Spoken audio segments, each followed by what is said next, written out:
뇌물과 성접대 혐의를 받는 김학의 전 법무부 차관이 구속 이후 사흘 만에 처음으로 검찰에 나와 조사를 받았습니다. 김 전 차관의 태도가 바뀌지 않았을까 관심이었는데요. 조사는 거의 이루어지지 못했습니다. 취재기자 연결해 자세한 내용 알아보겠습니다. 한동호 기자. 네, 사회부입니다. 네, 김 전 차관의 첫 소환 조사 어떻게 진행됐습니까? 네, 김학의 전 법무부 차관은 오늘 오후 2시 반쯤 구속 이후 처음으로 검찰에 출석하긴 했지만 제대로 된 조사가 이루어지진 못했습니다. 김 전 차관은 아직 변호인 접견이 충분히 이루어지지 않았다며 2시간 만에 다시 서울 동부구치소로 돌아간 것으로 전해집니다. 김 전 차관은 지난주 금요일 이후 검찰의 첫 소환에 불응하면서 대신 일부 변호인을 만나 의논한 것으로 알려졌는데요. 다른 변호인과 충분한 점검을 한 뒤에 다음 주 화요일쯤 검찰 조사를 받겠다고 한 것으로 전해졌습니다.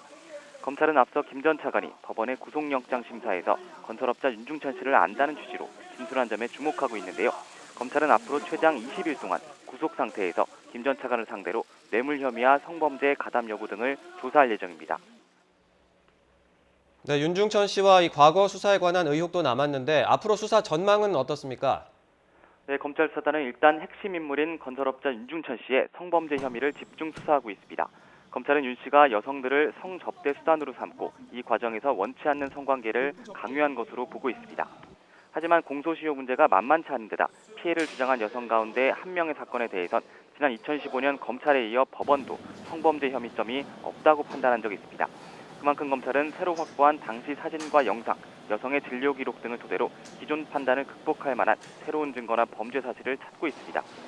이와 관련해 검찰은 내일 김 전 차관과 윤 씨로부터 성폭행을 당했다고 주장한 여성 최모 씨를 불러 조사할 예정입니다. 이 밖에 지난 2013년, 2014년 당시 청와대의 수사 외압 의혹도 수사 권고 대상인데요. 최근 검찰 수사단은 당시 청와대 민정수석을 지낸 곽상도 자유한국당 의원 등 과거 수사 의혹 관계자들을 상대로 서면 조사를 한 것으로 알려졌습니다. 검찰은 이달 안에 관련 수사를 마무리한다는 방침입니다. 지금까지 사회부에서 YTN 한동우입니다.